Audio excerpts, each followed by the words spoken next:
every Palestinian. Do you worry?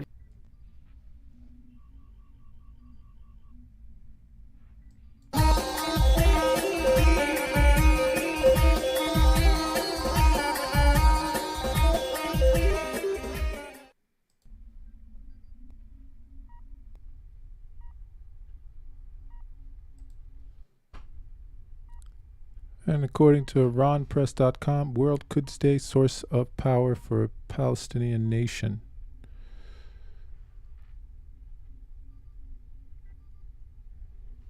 In an exclusive interview with Iran Press in Ankara stated that world could stay was reflected in the world with the announcement of Imam Khomeini on the last Friday of Ramadan, and stated that the strengthening the power of the Palestinians in Quds was an important issue, and it's won the trust of the Palestinian people, referring to Iran's role in strengthening the Palestinian resistance. He said that this trend is undeniable, and since 1979-1980, Iran's taken considerable measures for the security of that region, both in terms of education and defense. Haki Pekin stated that during the era of Yasser Arafat, Palestine was very defenseless, and America and the Zionist occupied Palestine took military action many times, and added that if now there are active resistance groups in Gaza and Quds, and Hezbollah is present as the strongest resistance group in Lebanon, is due to Iran's irreplaceable support. Referring to the effective role of Iran's Islamic Revolution in defending the oppressed nations of the region, the former head of the Turkish National Intelligence Organization said that Iran's revolution led to important developments not only in the issue of Palestine, but also in the region, including the people's demand for rights. Pekin emphasized that if it were not for Iran's support, the Palestinian resistance would not have reached this level, and Zionists would have easily committed genocide, or all Palestinians would have been forced to leave their homeland, but Iran's support gave the Palestinians hope. While thanking the leader and people of Iran for contributing to peace and security in the region and supporting the Palestinian cause, he also said that other countries in the region, including Turkey, should also be with Iran's regional policies.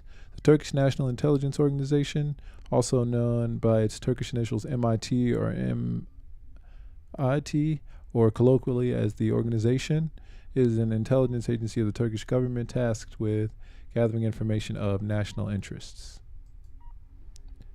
And from Al-Mayadeen, Gaza launches media campaign to commemorate Al-Quds Day.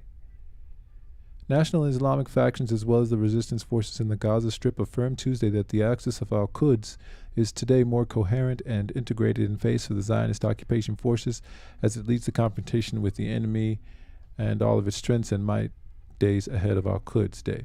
The Palestinian Committee for Al-Quds Day organized a seminar on the occasion in Gaza City, which was attended by numerous social media activists. Palestinian Islamic Jihad (PIJ) official Daoud Shahab underlined the axis of resistance was confronting the Zionist occupation on numerous fronts with all its might. Every fighter in the axis of resistance realizes that true sovereignty cannot be realized in light of the threat posed by the Zionist occupation to our Arab and Islamic countries, Shahab said. Today we meet in light of this massive rally of activists who resist the occupation on the social media front to kickstart a new stage of confrontation with the Zionist occupation, the front of protecting the pro-Palestine narrative, the official in the Palestinian resistance movement said. The campaign's aimed at protecting the Arab world's awareness and the Palestinian narrative, as well as bolstering the importance of Al-Quds and its standing as a pillar of resistance in the minds of Arab youth and the upcoming Arab generations. The efforts will crystallize by ensuring that the numerous peoples of the Arab and Islamic worlds are unified regarding the pivotal holy cause of working for the liberation of Al-Quds. The Zionist occupations violating Syria and Lebanon through its acts of aggression while its attempts to infiltrate the Arab and Islamic worlds, all to the dismay of our people, he added. Zionist media reported earlier on Tuesday that the Zionist occupation security establishment is on high alert, deploying additional Iron Dome batteries out of fear of impending rocket and drone attacks on the occasion of Al-Quds Day, commemorated on the last Friday of the holy month of Ramadan. The Zionist occupation forces on Sunday turned the courtyards of Al-Aqsa Mosque into military barracks in a bid to provide the protection for the Zionist occupiers storming the Muslim holy site on the fourth day of Passover. In light of the ongoing tensions all over occupied Palestine and the region, especially due to last week's incidents when the Zionist occupation was bombed from Lebanon, Syria, and Gaza, the batteries were deployed in various Zionist settlements over the weekend, Zionist Channel 12 News reported.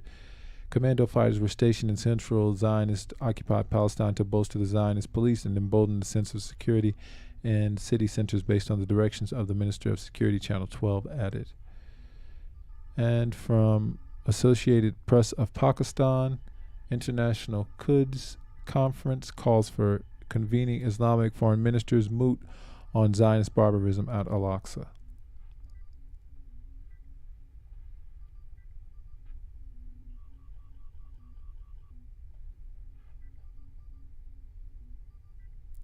The International Palestine Conference on Tuesday, after convening an Islamic foreign ministers moot for devising a joint strategy against ongoing Zionist atrocities against the people of Palestine in general and Zionist forces' barbarism on worshippers, children, and women in Al-Aqsa Mosque in particular. The world was seeing that the Zionist assertion and the claim of invincibility were waning, and the Zionists, through the Foreign Ministers' Conference, should raise a voice of protest against the Zionist barbarism. The speakers at the International Quds Conference, Palestinian Muslim and Dalair Awam Ki Himayat stressed.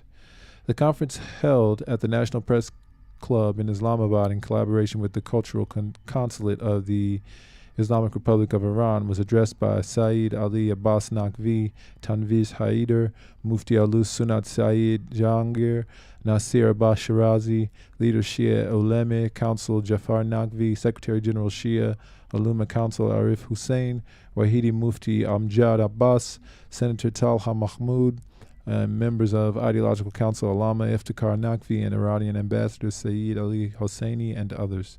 The speaker said the great leader Imam Khomeini had declared the last Friday of the holy month of Ramadan as the day of Al-Quds to draw the world's attention to the long-standing problem of the Ummah, besides expressing solidarity with the oppressed people of Palestine.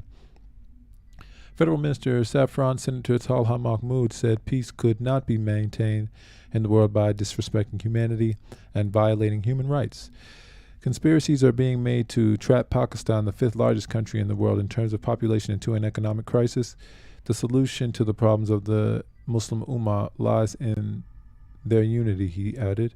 Senator Talha said those who call themselves champions of human rights saw human rights violation in Ukraine, East Timor, but they do not see human rights atrocities committed by Zionists in Palestine and Indians in Kashmir. Members of Ideological Council Allama Iftikhar Hussein Naqvi said Pakistan needed to review its foreign policy. Pakistan should immediately call a conference of Islamic countries to resolve the issues of Palestine and Kashmir and expose the Israeli atrocities before the world, he added. He said, undoubtedly Palestine was the first and the most important issue in the Islamic world. Although Al-Quds Day has special significance to Palestine and the Palestinian cause, beyond that, it's the axis of unity and integration of the Islamic world.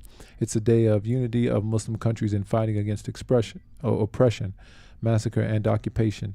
He said the Quds Day was an opportunity for the world to remember more than 70 years of oppression of the displaced Palestinian nation and to renew the commitments regarding the formation of an independent Palestinian state based on the principle of self-determination.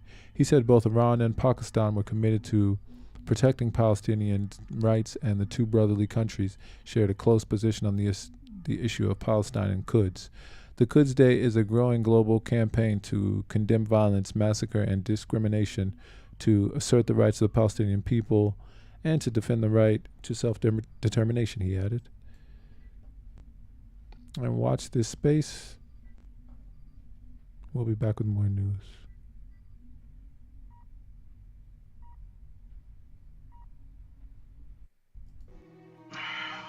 It is obvious to the most simple-minded that Lokai is of an inferior breed. The obvious visual evidence, Commissioner, is that he is of the same breed as yourself. Are you blind, Commander Spock? Oh, look at me. I thought you scientists were supposed to keep an open mind. There's a difference between keeping an open mind and believing something because you want it to be true. Your friend Spock is a logical man. I find your arguments strewn with gaping defects in logic. Most illogical reaction. We demonstrated our superior weapons. They should have fled. You mean they should have respected us? Of course. Mr. Spock, respect is a rational process. Did it ever occur to you they might react emotionally? With anger?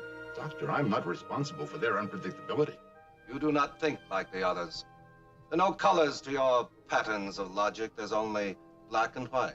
logical, unemotional, completely pragmatic. And we poor, irrational humans whip them in a fair fight. Now you'll find yourself back among us illogical humans again. Which I find eminently satisfactory, Doctor. For nowhere am I so desperately needed. Because she feels. I don't. All I know is logic. Will you try to understand how we feel about our life here? About each other? Emotions are alien to me. I'm a scientist. You're gonna leave here without them? Run off on some wild goose chase halfway across the galaxy just because you found a discrepancy in a hydrogen cloud? Doctor, I'm chasing the captain, Lieutenant Uhura, and Ensign Chekhov, not some wild aquatic fowl. Mr. Spock, you have a remarkably logical and analytical mind. Thank you. I prefer the concrete, the graspable, the provable.